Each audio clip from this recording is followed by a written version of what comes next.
The mirror reflects nothing but shadows. 3 a.m. Manhattan apartment. Al Pacino stands before his bathroom mirror, reciting lines from a play that closed 15 years ago. His hands gesture to an invisible audience that doesn't exist. What Al Pacino didn't know at 3 a.m. was that this habit, never turning off, would slowly erase the man beneath every role until nothing remained but empty performance. New York, 1985. Al Pacino had conquered Hollywood, but Hollywood had consumed Al Pacino. Every conversation became a performance. Every emotion felt rehearsed. Friends started noticing something unsettling.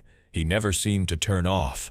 At restaurants, he'd slip into character voices with waiters. At parties, he'd quote Shakespeare instead of making small talk. The man who'd given life to Michael Corleone and Serpico had somehow lost track of his own voice.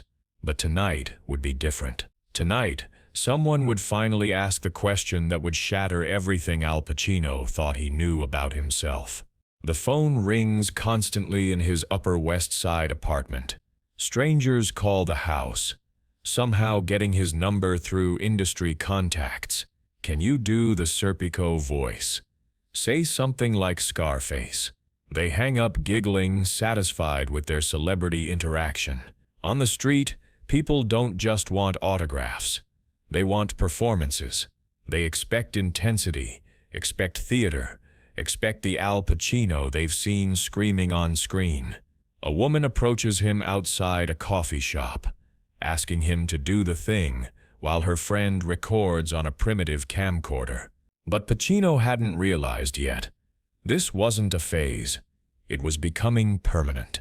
His publicist schedules interviews, but they're really auditions for being himself. Each public appearance becomes another role. Al Pacino being Al Pacino. The costume is his own clothes. The character is his own name. The script is his own life. But somehow it never feels like his anymore. Talk show hosts introduce him as the intense Al Pacino, and he feels obligated to live up to the billing. He walks onto sets already performing before anyone calls action. The pressure builds in unexpected ways. At award shows, cameras catch him between takes, and he realizes he's been holding a thoughtful artist expression for 30 minutes straight. What happens when you've been playing yourself so long, you forget who that person actually was? Pacino was about to discover this the hard way. At the grocery store, buying milk becomes a scene. The cashier recognizes him and her eyes widen with expectation. She wants something memorable, so he gives her something memorable. His voice drops to that familiar rasp. His posture changes. He becomes someone worth talking about. She'll tell her friends about meeting Al Pacino, but she never actually met Al Pacino. She met a performance of Al Pacino, delivered by someone who might have forgotten the difference. Even simple tasks become theatrical events. Ordering lunch becomes an exercise in character work. Hailing a taxi requires the right gesture, the right energy. He catches himself rehearsing casual interactions before they happen, planning spontaneous moments like scripted scenes. And then came the moment that would change everything. Behind closed doors. The performance never ends. Pacino practices conversations in the mirror. He rehearses ordering coffee. He runs through casual greetings like they're death scenes from Hamlet. The bathroom becomes his rehearsal space. The bedroom mirror becomes his audience. Even alone, he can't find silence. Even alone, he's still on stage. His apartment echoes with character voices at all hours. Neighbors probably think he's running lines, but he's just trying to remember how to talk. His own emotions feel foreign, scripted. When his mother calls from the Bronx, he finds himself performing the role of loving son. The conversation feels like a scene from a family drama he's improvising. When friends visit his apartment, he slips into charming host mode automatically. Each relationship becomes a two-person play, where he's the only one who knows they're acting. But what Pacino didn't know was that his oldest friend had been watching this transformation with growing horror.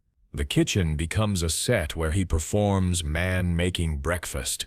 The living room transforms into a stage where he performs relaxed celebrity at home. Even reading the newspaper becomes a performance of thoughtful man considering current events. His facial expressions feel calculated. His reactions rehearsed. He wonders if this is what insanity feels like, being unable to stop performing even for yourself. The most terrifying moments come in absolute silence. Alone with no audience, no script, no direction, he doesn't know how to exist. The performance is no longer his job, it's his life support. Without it, he feels like he might simply evaporate. Sometimes he catches glimpses of what might be his real self in unguarded moments.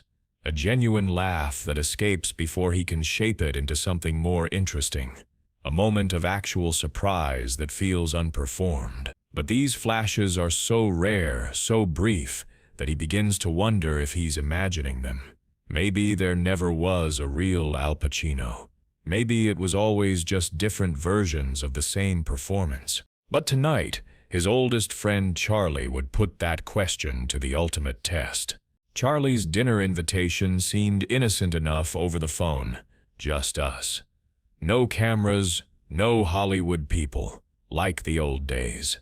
But Pacino couldn't remember the old days anymore. Had he always been performing even then? Walking through the village to Charlie's apartment, he rehearses being normal. Should he order wine dramatically? Should he tell stories with theatrical flourishes? Should he modulate his voice to seem more approachable? The irony doesn't escape him. He's preparing to perform not performing. He's rehearsing spontaneity. He's practicing being unrehearsed. The walk through Greenwich Village becomes a master class in overthinking. Every step feels calculated. Should he walk with the confident stride of Tony Montana, the careful precision of Michael Corleone, or should he attempt something else entirely? The walk of whoever Al Pacino used to be before the characters took over. By the time he reaches Charlie's building, he's exhausted from the mental preparation for what should be the simplest thing in the world, dinner with a friend. He pauses outside Charlie's door, hand raised to knock, and realizes he's been holding his breath. Even this moment, standing in a hallway about to visit a friend, has become a performance. What Charlie was about to say would do what decades of fame never had, force Al Pacino to confront the terrifying possibility that he might not exist anymore. Charlie's apartment feels different from any set Pacino has ever worked on. The lighting is soft and natural, coming from table lamps instead of professional equipment. There's no crew watching, no director calling action, no cameras rolling, just two old friends and a simple dinner. But somehow, this feels more terrifying than any scene he's ever performed. Without the structure of a script, without the safety net of someone else's words, he feels completely exposed. The smell of Charlie's cooking, something simple, honest, unperformed, fills the apartment. It's a smell from childhood, before fame, before characters, before the endless performance began. For a moment, Pacino feels something crack inside him, something that might be real emotion trying to surface. "Remember when we were kids in the Bronx?" Charlie asks, pouring wine into mismatched glasses. "You were just Al then, quiet Al. You barely spoke above a whisper. Ma used to worry you'd never find your voice, but instead of responding naturally, instead of simply remembering, Pacino launches into an elaborate anecdote about his childhood. His voice rises with practiced inflection. His hands begin their familiar dance through the air. His eyes light up with performed intensity. He's not remembering his childhood. He's performing a memory. He's turned his own past into material, complete with character voices for his younger self, his mother, the neighborhood kids. Even his nostalgia has become a monologue. The story grows in the telling, becoming more dramatic, more cinematic. He adds details that may or may not be true, shapes the narrative for maximum impact. Charlie listens, but his expression grows increasingly sad. This isn't the friend he remembers. This is someone wearing his friend's face. But what happened next would haunt Al Pacino for the rest of his life. All Charlie interrupts suddenly, setting down his fork. The sound of metal hitting porcelain cuts through Pacino's performance like a missed cue. Stop. The word hangs in the air. Pacino's hands freeze mid-gesture. His mouth closes. For a moment, there's only the sound of traffic from the street below and the hum of Charlie's refrigerator. Time stretches uncomfortably. Stop what? The show. I invited my friend to dinner. Not the actor, not the movie star. My friend Al. Here's the devastating truth that crashes over Pacino in this moment. He doesn't know how to be just Al anymore.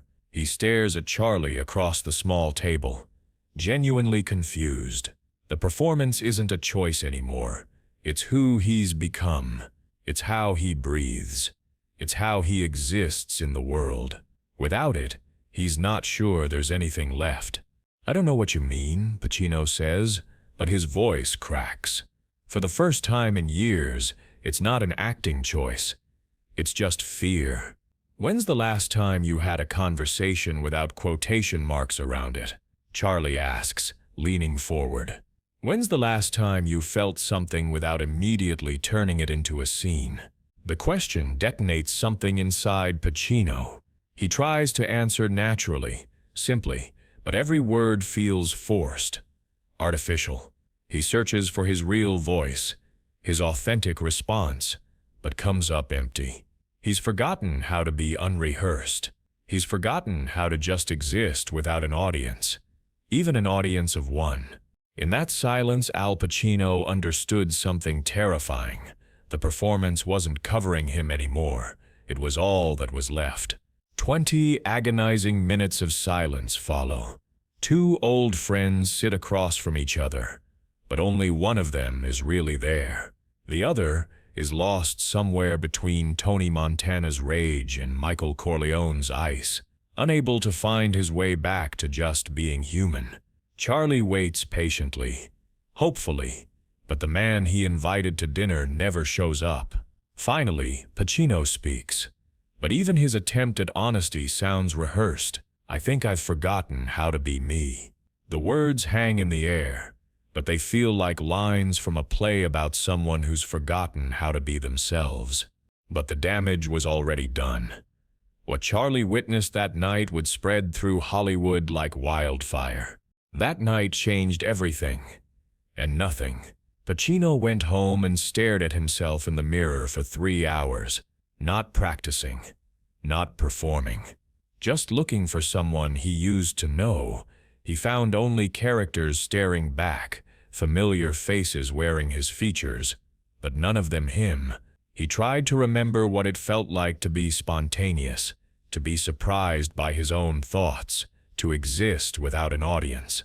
In the months that followed, friends noticed he tried to be normal, but normal had become another role for him to master. He studied casual behavior, like he'd once studied Stanislavski.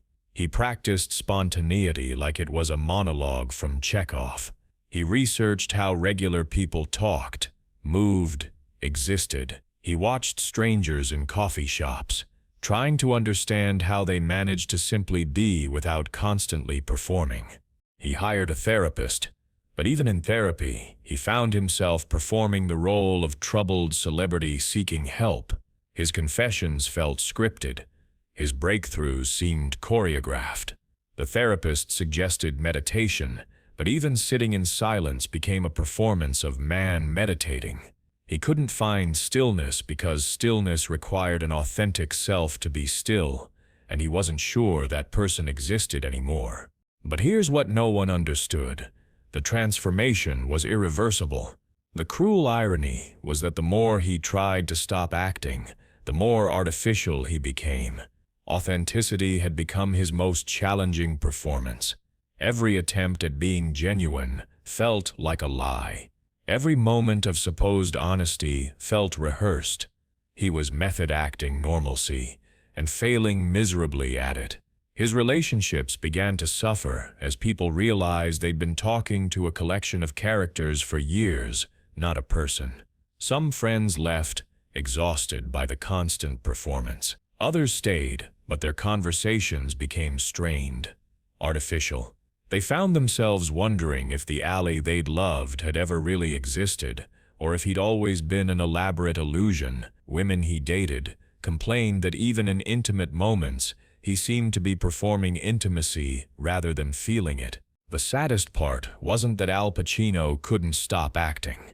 It was that he'd acted for so long with such complete commitment that he'd accidentally acted himself out of existence. The method had consumed the man. The performance had outlived the performer. And this is what makes Al Pacino's story so terrifying. It's still happening. Today, Al Pacino still acts on screen and off, in interviews and at home, with strangers and with himself. He's become the perfect method actor, so deep in character that he can never break. Because somewhere in the pursuit of becoming the greatest actor alive, Al Pacino had accidentally acted himself out of existence. The performance never ends, because the performer was never really there to begin with. Al Pacino became the greatest actor alive by forgetting how to be human,